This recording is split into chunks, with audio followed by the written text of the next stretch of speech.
सभी को जय मसीह की। आज हम एक बेहद महत्वपूर्ण विषय पर चर्चा करेंगे, कैसे हम परमेश्वर की आशीष को पा सकते हैं। बाइबल में हमें कई तरीके बताए गए हैं जिनके माध्यम से हम अपने जीवन में शांति, आनंद और परमेश्वर की कृपा प्राप्त कर सकते हैं। इस वीडियो में हम इन्हीं बाइबल आधारित सिद्धांतों की गहराई से समझेंगे और जानेंगे कि हमें अपने जीवन में क्या परिवर्तन लाने की आवश्यकता है ताकि हम परमेश्वर की आशीषों के पात्र बन सकें। आशीष पाने का पहला तरीका है परमेश्वर पर विश्वास और समर्पण। बाइबल के अनुसार परमेश्वर पर पूरा विश्वास होना बहुत जरूरी है। इब्रानियों 11:6 कहता है, और विश्वास बिना उसे प्रसन्न करना अनहोना है, क्योंकि परमेश्वर के पास आने वाले को विश्वास करना चाहिए कि वह है और अपने खोजने वाले को प्रतिफल देता है। इस पद का मतलब यह है कि परमेश्वर को प्रसन्न करने और उनसे आशीर्वाद प्राप्त करने के लिए सबसे महत्वपूर्ण शर्त है विश्वास है। आइए इसे विस्तार से समझें। विश्वास के बिना परमेश्वर को प्रसन्न करना असंभव है। यह वचन स्पष्ट रूप से बताता है कि परमेश्वर से जुड़ने का मार्ग विश्वास से होकर गुजरता है। बिना विश्वास के हम परमेश्वर के साथ सच्चे संबंध में नहीं आ सकते। जैसे एक बच्चा अपने माता पिता पर भरोसा करता है, वैसे ही हमें भी परमेश्वर पर पूर्ण विश्वास रखना चाहिए कि वे हमारे जीवन में कार्य कर रहे हैं और हमारे भले की योजना बना रहे हैं। उदाहरण के लिए अब्राहम का विश्वास। परमेश्वर ने उसे उसकी संतान और वंशजों के बारे में एक बहुत बड़ा वादा किया था, लेकिन इसके बावजूद उसने उस वादे पर विश्वास बनाए रखा, चाहे उसकी उम्र कितनी भी अधिक हो गई हो और परिस्थिति कितनी भी कठिन रही हो। ईश्वर के पास आने वाले को विश्वास करना चाहिए कि वह है। इसका मतलब है कि जब हम परमेश्वर के पास आते हैं तो सबसे पहले हमें यह विश्वास होना चाहिए कि वे सच में अस्तित्व में हैं। हमें यह विश्वास करना चाहिए कि परमेश्वर न केवल मौजूद हैं बल्कि वे हमारे साथ हैं, हमें देख रहे हैं और हमारे जीवन का संचालन कर रहे हैं। उदाहरण के लिए हनोक का विश्वास। इब्रानियों 11 में हनोक का भी उल्लेख है, जो परमेश्वर के साथ चलता रहा और उसका विश्वास इतना गहरा था कि वह परमेश्वर ने उसे मृत्यु का अनुभव किए बिना अपने पास उठा लिया। वह अपने खोजने वाले को प्रतिफल देता है। इसका अर्थ है कि जो लोग ईमानदारी से परमेश्वर को खोजते हैं और विश्वास के साथ उनके पास आते हैं, उन्हें परमेश्वर से प्रतिफल मिलता है। परमेश्वर उन लोगों को आशीर्वाद देते हैं जो पूरे दिल से उनकी खोज करते हैं, उनसे मार्गदर्शन मांगते हैं और उन पर निर्भर रहते हैं। उदाहरण के लिए नूह का विश्वास। जब परमेश्वर ने नूह को जल प्रलय के बारे में बताया और एक बड़ी नाव बनाने के लिए निर्देश दिया, तो नूह ने बिना किसी संदेश के परमेश्वर की बात मानी। उसने पूरी श्रद्धा और विश्वास के साथ नाव का निर्माण किया और उसके प्रतिफल में परमेश्वर ने उसे और उसके परिवार को जल प्रलय से बचाया। वचन से हम क्या सीख सकते हैं?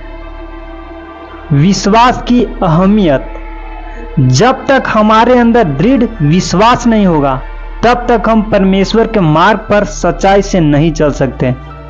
परमेश्वर चाहते हैं कि हम उन पर पूरी तरह से भरोसा करें, भले ही हमें जीवन में कभी कभी उनके काम समझ ना आए।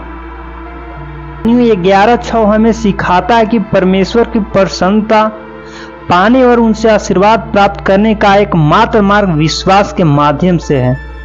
जब हम उन्हें पूरे दिल से खोजते हैं और उनके अस्तित्व और प्रेम पर भरोसा रखते हैं, तो वे हमें प्रतिफल अवश्य देते हैं।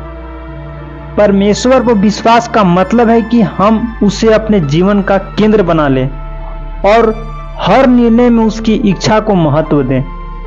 जब हम अपना जीवन परमेश्वर के हाथों में समर्पित कर देते हैं, तो उसकी आशीषें स्वाभाविक रूप से हमारे जीवन में प्रभावित होती है। हमें याद रखना चाहिए कि हमारे पास सब कुछ अपने स्वर्थी से नहीं बल्कि परमेश्वर की कृपा से ही आता है। दूसरा है प्रार्थना और साधना। ही वह साधन है जिससे हम परमेश्वर से सीधा जुड़ते हैं। बाइबल में कहा गया है, जो कुछ भी तुम प्रार्थना में विश्वास के साथ मांगोगे वह तुम्हें मिलेगा। प्रार्थना के द्वारा हम परमेश्वर से संवाद कर सकते हैं और अपनी आवश्यकताओं को उसके सामने रख सकते हैं। इसके साथ ही प्रार्थना में धैर्य रखना और उसकी योजना का सम्मान करना भी आवश्यक है। केवल हमारी इच्छाओं को परमेश्वर के सामने रखना नहीं है, यह हमें उसकी इच्छा के प्रति संवेदनशील बनाता है। इसीलिए नियमित प्रार्थना और ध्यान करें ताकि हम परमेश्वर की आशीष प्राप्त कर सकें। साधना के माध्यम से हम परमेश्वर के प्रति और अधिक समर्पित होते हैं और हमारी आत्मा शुद्ध होती है। तीसरा है शुद्ध हृदय और क्षमा का भाव। बाइबल में कहा गया है, मत्ती 5:8 में, धन्य है वे जो हृदय से शुद्ध हैं, क्योंकि वे परमेश्वर को देखेंगे। आशीष प्राप्त करने के लिए हमें अपने हृदय को शुद्ध रखना चाहिए।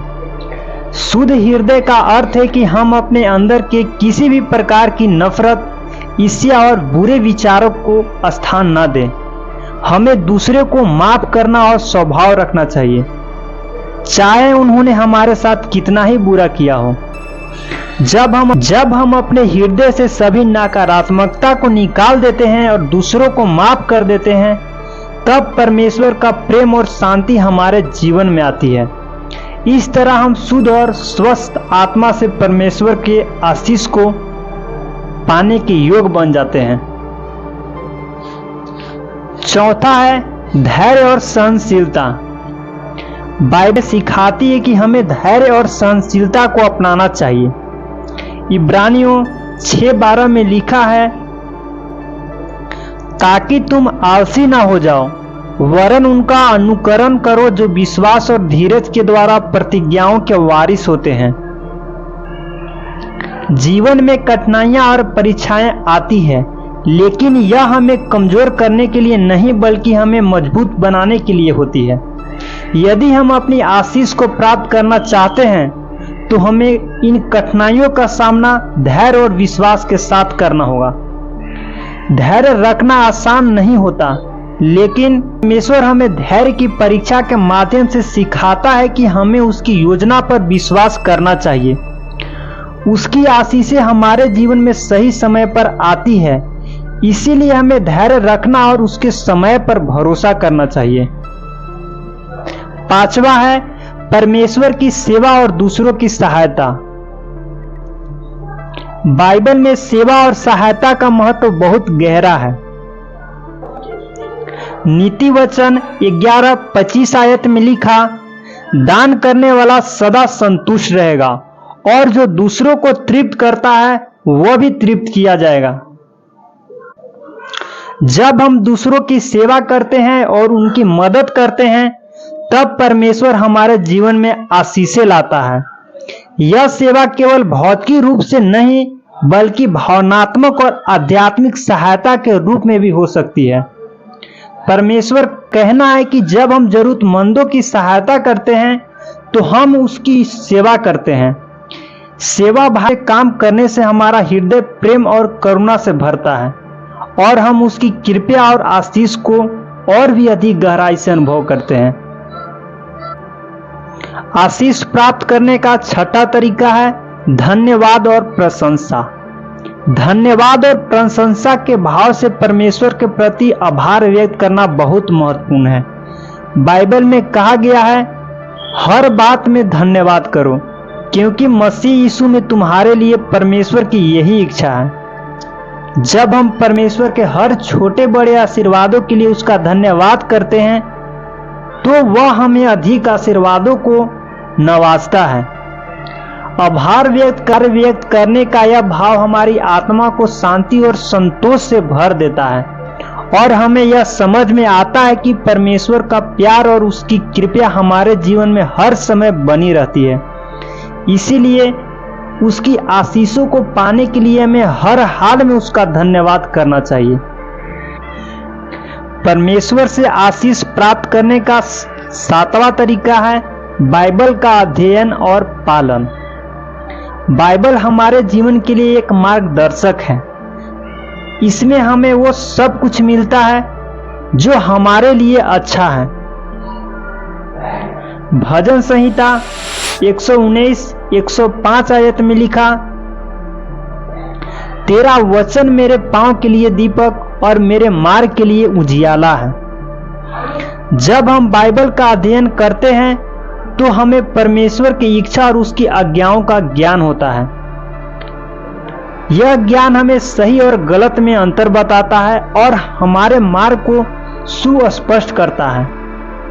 बाइबल के शिक्षाओं का पालन करने से हम सही रास्ते पर चलते हैं और परमेश्वर की आशीषों को प्राप्त करने के योग्य बनते हैं।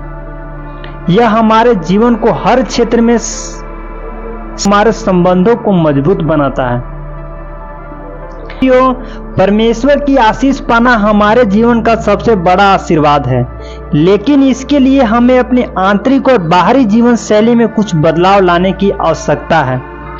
परमेश्वर पर विश्वास, प्रार्थना, शुद्ध हृदय, धैर्य, सेवा का भाव, धन्यवाद और बाइबल का अध्ययन, ये सभी हमारे लिए उस मार्ग को सुलभ बनाते हैं जो हमें उसकी आशीषों के करीब ले जाता है। यदि आप इन सिद्धांतों का पालन करेंगे तो न केवल आपका जीवन एक आशीर्वाद से भरा होगा, बल्कि आपका रिश्ता परमेश्वर के साथ और गहरा और मजबूत होगा। आपकी आशीषें आपके जीवन में हर प्रकार की शांति, समृद्धि और खुशहाली को लाएगी। आशा है कि यह वीडियो आपको प्रेरित करेगा और आपकी आत्मा को परमेश्वर की ओर करीब लाएगा। यदि आपको यह वीडियो अच्छा लगा हो तो इसे लाइक और शेयर करें ताकि और भी लोग परमेश्वर की आशीष प्राप्त कर सकें।